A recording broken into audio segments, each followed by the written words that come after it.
Welcome to one of the most epic battles in history, the Conquest of Constantinople in 1453. It's a story of bravery, cunning, and sheer genius, starring a young Ottoman leader named Mehmed II. By the time Mehmed came to power, the Ottoman Empire had already been building its reputation as a force to be reckoned with in Europe and the Middle East. But Mehmed II was different. He was young, charismatic, and driven to achieve greatness. He knew that to conquer the Ottoman Empire's greatest rivals, the Byzantine Empire, he needed to take their capital city, Constantinople. This city was like a big, shiny prize, full of valuable resources and strategically located at the crossroads of Europe and Asia.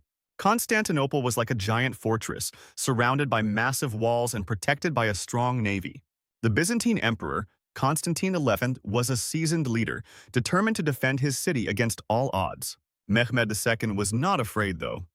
He called a meeting of his top advisors and proposed a bold plan to conquer the city.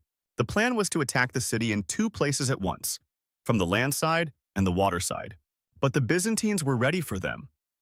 They blocked off the Bosphorus, the strategic waterway that connected the Black Sea to the Mediterranean Sea, and anchored their own fleet of ships across it.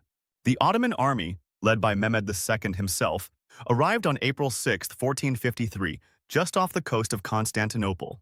They began building a massive fleet of ships, each one bigger and more powerful than the last. The Byzantine defenders, however, were not deterred.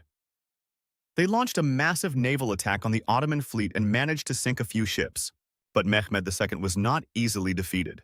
He came up with another plan. He would create a series of floating bridges out of the ships they had captured from the Byzantines. These bridges would allow his soldiers to cross the Bosphorus and attack the city from the land side. The Byzantines were caught off guard and couldn't stop the Ottoman army from crossing over. Now, the siege of Constantinople had begun in full swing. The Ottoman army dug trenches, built catapults, and even used massive stones, called Byzantine balls, to blast holes in the city walls. The Byzantine defenses were weakening, and the Ottoman army was making gains. The famous walls of Theodosius were massive and strong, but the Ottoman army eventually made it through to the city's inner walls.